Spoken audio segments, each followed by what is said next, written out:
இன்றைக்கி நம்ம ஒரு சூப்பரான இன்ஃபர்மேஷன் பற்றி தான் பார்க்க போகிறோம். அதாவது 2024 25ஆம் நிதியாண்டு ஏப்ரல் 1ஆம் தேதி முதல் தொடங்க போகுது. இப்போ ஏப்ரல் 1ஆம் தேதி முதல் ஒரு சில புதிய ரூல்ஸ் மற்றும் புதிய மாற்றங்கள் கொண்டு வராங்க. என்னமான மாற்றங்கள் கொண்டு வராங்க அதை பற்றின மொத்த இன்ஃபர்மேஷன் தான் இந்த வீடியோ வந்து பார்க்க போகிறோம். இந்த வீடியோ ஸ்கிப் பண்ணாமல் ஃபுல்லாக பாருங்கள். அது மட்டும் அல்ல, இந்த வீடியோ நிறைய பேருக்கு ஷேர் பண்ணுங்க. ஓகே, அதாவது ஆர்பிஐ வந்து மினிமம் பேலன்ஸ் குறித்து ஒரு முக்கிய அறிவிப்பு வந்து வெளியிட்டிருந்தாங்க. இந்த விதிகளின்படி 2 ஆண்டுகளுக்கும் மேலாக எந்த பண பரிவர்த்தனையும் செய்யாமல் வைக்கப்பட்டிருக்கும் பேங்க் அக்கௌண்ட்டுகள் செயலற்ற கணக்குகளாக எடுத்துக்கொள்ளப்படும் சொல்லியிருக்காங்க. நீங்கள் வந்து கடந்த 2 வருஷமாக உங்கள் பேங்க் அக்கௌண்ட்டில் எந்த ஒரு டிரான்சாக்ஷனுமே பண்ணாமல் இருக்கீங்க, எந்த அமௌண்ட்டுமே நீங்கள் அனுப்பாமல் இருக்கீங்கன்னா அந்த அக்கௌண்ட் வந்து பார்த்தா இன்ஆப்ரேட்டிவ் அக்கௌண்ட்டாக வந்து மாற்றப்படும் சொல்லியிருக்காங்க. இருந்தாலும் அந்த அக்கௌண்ட்டில் இருக்க மினிமம் பேலன்ஸ் எதையுமே வந்து பிடிக்கப்பட மாட்டாது அப்படின்றதையும் தெளிவாக மென்ஷன் பண்ணியிருக்காங்க. இதுவே வந்து பார்த்தா கல்வி உதவித்தொகை, அரசு மானியம் வழங்கப்படும் உதவித்தொகை, இந்த மாதிரி ஜீரோ பேலன்ஸ் அக்கௌண்ட் வச்சுருக்கங்க பாருங்கள், அந்த அக்கௌண்ட்டுக்கு இந்த விதி வந்து பொருந்தாதுன்னு சொல்லியிருக்காங்க. ஒருவேளை நீங்கள் ஜீரோ பேலன்ஸ் அக்கௌண்ட் வச்சுருக்கீங்கன்னா உங்களுக்கு இந்த விதி வந்து பொருந்தாது. இருந்தாலும் உங்கள் அக்கௌண்ட் வந்து அன்லாக்காக இருக்குது, பிளாக்ல இருக்குன்னா மீண்டும் அதை ஆக்டிவேட் செய்வதற்கு வங்கி மூலமாக எந்த ஒரு கட்டணமும் வசூலிக்கப்பட மாட்டாதுன்ற மாரி ஆர்பிஐ வந்து பார்த்தா ஒரு முடிவு எடுத்திருக்காங்க. இந்த முடிவு வந்து பார்த்தா ஒரு சில மாதங்களுக்கு முன்னாடி கொண்டு வந்துட்டாங்க. பட் இருந்தாலும் ஏப்ரல் 1ஆம் தேதி முதல் இது வந்து பார்த்தா ஃபுல்லாக நடைமுறைக்கு வரும்ன்றத தெளிவாக வந்து கொடுத்துருக்காங்க. இதுதான் ஃபர்ஸ்ட் அப்டேட். அதுக்கடுத்து வருமான வரி விதிகள் குறித்து ஒரு முக்கிய அறிவிப்பு வந்து வெளியிட்டிருக்காங்க. ஸோ 2024-25 நிதியாண்டில் ரூபாய் 3 லட்சத்துக்குள் ஆண்டு வருமானம் கொண்டிருந்தால் எந்த ஒரு வரியுமே நீங்கள் செலுத்த வேண்டிய அவசியம் இருக்காது.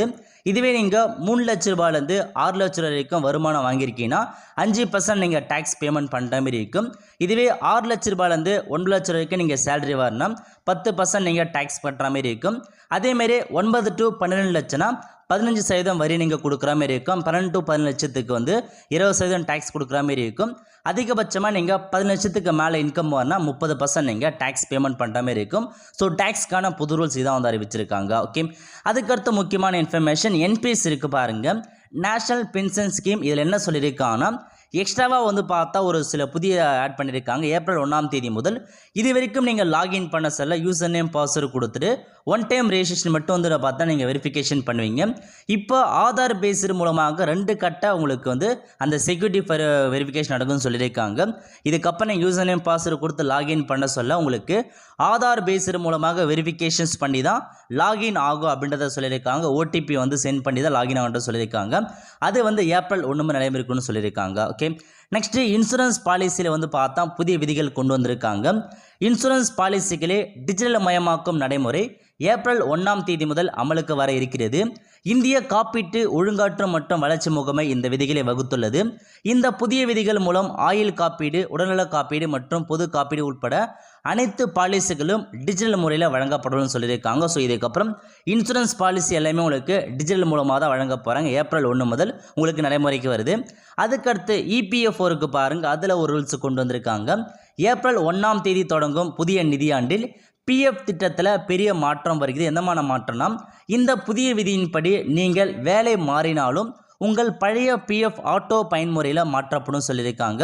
அதாவது இனி நீங்கள் வேலை மாற்றத்தின் போது பிஎஃப் தொகையை மாற்ற கோர வேண்டியதில்லை, அது தானாக மட்டும் சொல்லியிருக்காங்க. இப்போ நீங்கள் 2-3 கம்பெனியில் வந்து ஒர்க் பண்ண போகிறீங்க, ஒரு கம்பெனியில் ஒர்க் பண்ணுறீங்க, இன்னொரு கம்பெனியில் ஒர்க் பண்ணிட்டீங்கன்னா உங்களுக்கு அந்த அமௌண்ட் வந்து புதுசாக இருக்க கம்பெனிக்கு ஆட்டோமேட்டிக்காக மாறும் சொல்லியிருக்காங்க. இதுக்கு முன்னாடி வரைக்கும் நம்ம அப்படியே வந்து சேஞ்ச் பண்ணியிருந்தோம். பட் இதுக்கப்புறம் ஏப்ரல் 1ஆம் தேதி முதல் உங்களுக்கான அமௌண்ட்டை அப்படியே புதுசாக இருக்க அந்த இதுக்கு மாறுன்றதை சொல்லியிருக்காங்க. கண்டிப்பாக ஒரு நல்ல அப்டேட் வந்து சொல்லலாம். ஓகே, அதுக்கடுத்து ஃபாஸ்டேக் கொடுத்துருக்காங்க பாருங்கள். நீங்கள் ஃபாஸ்டேக் வச்சுருக்கீங்கன்னா உங்கள் ஃபாஸ்டேக்கை ஏப்ரல், அதாவது 31ஆம் தேதிக்குள்ளே, மார்ச் 31க்குள்ளே இன்றைக்குள்ளே நீங்கள் கேஒய்சி வந்து கம்ப்ளீட் பண்ணால் மட்டும்தான் உங்களுக்கான ஃபாஸ்டேக் வந்து பார்த்தா ஒர்க் ஆகும். ஒருவேளை நீங்கள் கேஒய்சி பண்ணாமட்டினா ஏப்ரல் 1ஆம் தேதி முதல் உங்களுடைய கேஒய்சி அந்த ஃபாஸ்டேக்கில் இருக்க அமௌண்ட்டை எடுக்க முடியாதுன்னு சொல்லியிருக்காங்க. ஸோ ஞாபகம் வச்சுக்கோங்க. ஸோ இன்றைக்குள்ளே மார்ச் 31க்குள்ளே உங்களுடைய ஃபாஸ்டேக்கில் போயிட்டு கேஒய்சி ஆட் பண்ணிக்கோங்க. ஆட் பண்ணாதவங்க ஏப்ரல் 1ஆம் தேதியில் உங்களுக்கான அந்த கேஒய்சி ஒர்க் ஆகுது, அதில் இருக்க அமௌண்ட்டு உங்களால் எடுக்க முடியாதுன்றதை தெளிவாக கொடுத்துருக்காங்க. நெக்ஸ்ட் வந்து பார்த்தா கர்ப்பிணி பெண்களுக்கான ஸ்கீம் இருக்குது பாருங்கள், டாக்டர் முத்துலட்சுமி ரெட்டி மகப்பேறு நிதியுதவி திட்டம். இது வந்து பார்த்தா ஒரு புதிய மாற்றம் கொண்டு வரப்பாங்க ஏப்ரல் 1ஆம் தேதி முதல். இது வரைக்கும் வந்து பார்த்தா 5 தவணைகளாக உங்களுக்கான அமௌண்ட்டை வழங்கிட்டு வந்தாங்க. ஏப்ரல் 1ஆம் தேதி முதல் 3 தவணைகளாக உங்களுக்கான அமௌண்ட் வந்து வர வைக்கப்படும் சொல்லியிருக்காங்க. ஸோ 4வது மாத்திரை 6000 ரூபாய், அதேமாரி ஸோ பிறந்த குழந்தை 4வது மாதத்தில் 6000 ரூபாய், அதுக்கப்புறம் 9வது மாதத்தில் 2000 மாதிரி ஸோ 3 தவணைகளில் உங்களுக்கான அமௌண்ட்டை வழங்கப்படும் சொல்லியிருக்காங்க. இது வந்து ஏப்ரல் 1ஆம் தேதி உங்களுக்கு நடைமுறைக்கு வரப்போகுது. ஓகே, அதுக்கடுத்து எம்எஸ்எம்இ நிறுவனம் இருக்காங்க பாருங்கள், அவங்கள பற்றி ஒரு அப்டேட் கொடுத்துருக்காங்க. அதாவது பொதுத்துறை நிறுவனங்கள் பிற வெளி நிறுவனங்களுக்கு தேவையான பல்வேறு பொருட்களையும் சேவைகளையும் ஒப்பந்த அடிப்படையில் அளிக்கிறது. அப்படி வழங்கப்படும் பொருட்களுக்கு சேவைகளுக்கு ஒப்பந்ததாரர்கள் குறித்த காலத்திற்குள் பணத்தை வழங்குவதில்லைன்னு சொல்லியிருக்காங்க. இதனால் எம்எஸ்எம்இ நிறுவனங்கள் கடும் நிதி நெருக்கடியை எதிர்கொள்கிறது. இது சிறிய பிரச்சனையாக இருந்தாலும் எம்எஸ்எம்இ நிறுவனங்களுக்கு வளர்ச்சி முதல் கடனை திருப்பி செலுத்தத்தில் வரையில் அந்த மாதிரி சொல்லியிருக்காங்க. அதாவது எம்எஸ்எம்இ நிறுவனங்களுக்கான நீங்கள் செலுத்த வேண்டிய அமௌண்ட்டை வந்து 15லேருந்து 40 நாட்களுக்குள் நீங்கள் செலுத்த வேண்டும் சொல்லியிருக்காங்க. இல்லைனா உங்கள் ஒப்பந்தம் கொடுத்தவங்களுக்கு கூடுதலாக டேக்ஸ் பே பண்ண போன்றதை சொல்லியிருக்காங்க. ஸோ நீங்கள் எம்எஸ்எம்இட்டேருந்து ஏதாச்சும் வந்து பார்த்தா ஒரு பில் வாங்குறீங்க, ஏதாச்சும் ஒன்று பண்ணுறீங்கன்னா அவங்களுக்கான அமௌண்ட்டை நீங்கள் 15 to 45 டேஸ்க்குள்ளே அவங்களுக்கான ஃபுல் அமௌண்ட்டை நீங்கள் பேமெண்ட் பண்ணுற மாதிரி இருக்கும். அப்படி பண்ண தவறிட்டிங்கன்னா உங்களுக்கு கூடுதலாக வரி செலுத்தும் முறை நடைமுறைக்கு வருதுன்னு சொல்லியிருக்காங்க. ஏப்ரல் 1ஆம் தேதி முதல் இது உங்களுக்கு நடைமுறைக்கு வருது. அதுக்கப்புறம் தமிழகம் முழுவதும் 29 சுங்கச்சாவடி இருக்குது பாருங்கள், ஏப்ரல் 1ஆம் தேதி நடைமுறைன்னு சொல்லியிருக்காங்க. ஸோ ஏப்ரல் 1 முதல் உங்களுக்கான சுங்க சட்டம் உயர்த்தப்படும். அந்த 29 என்னன்றது நீங்கள் ஊரில் சர்ச் பண்ணி பார்த்துக்கோங்க. அதுக்கடுத்து ஸோ நீங்கள் வந்து பார்த்தா எல்பிஜி கேஸ் சிலிண்டரை வச்சுருக்கீங்கன்னா ஸோ மார்ச் 31ஆம் தேதிக்குள்ளே நீங்கள் அந்த எல்பிஜி கேஸ் சிலிண்டரில் கேஒய்சி பண்ணுற மாதிரி இருக்கும். அப்படி கேஒய்சி பண்ணால் மட்டும்தான் உங்களுக்கான அந்த மானியம் வரும். ஒருவேளை நீங்கள் கேஒய்சி பண்ண மிஸ் பண்ணிட்டீங்கன்னா ஏப்ரல் 1ஆம் தேதி முதல் உங்களுக்கு எல்பிஜி செல்ல கண்டிப்பாக மானியம் ரத்து செய்யப்படும் சொல்லியிருக்காங்க. ஸோ இன்றைக்கே போயிட்டு கேஸ் சிலிண்டரில் எல்பிஜியில் வந்து கேஒய்சி பண்ணாதீங்க, இப்போ நீங்கள் வந்து பண்ணிக்கோங்க. ஓகே, அதுக்கடுத்து முக்கியமான இன்ஃபர்மேஷன், பேன் கார்டு கூட ஆதார் கார்டை லிங்க் பண்ணுறதுக்கான கடைசி தேதி மார்ச் 31 கொடுத்துருக்காங்க. ஸோ அதுக்குள்ளே இன்றைக்குள்ளே நீங்கள் பண்ணாமல் மிஸ் பண்ணிட்டீங்கன்னா ஏப்ரல் 1ஆம் தேதி மாதிரி உங்களுக்கான பேன் கார்டு ரத்து செய்யப்படும் சொல்லியிருக்காங்க. ஸோ நீங்கள் 1000 ரூபாய் ஃபைன் பண்ணி முடிஞ்சளவுக்கு சீக்கிரமாக வந்து பார்த்தா பேமெண்ட் ஃபைன் பண்ணி நீங்கள் லிங்க் பண்ண பாருங்கள். அதுக்கடுத்து என்ன சொல்லியிருக்காங்கன்னா ரயில்வே டிக்கெட் இருக்க பாருங்கள், அதில் இந்த முக்கிய அறிவிப்பு வந்து வெளியிட்டிருக்காங்க. வரும் ஏப்ரல் 1ஆம் தேதி முதல் இந்தியாவில் உள்ள ரயில் நிலையங்களில் யூபி டிஜிட்டல் பணபரிவர்த்தனை செய்வதற்கான வசதியை அறிமுகப்படுத்துகிறது.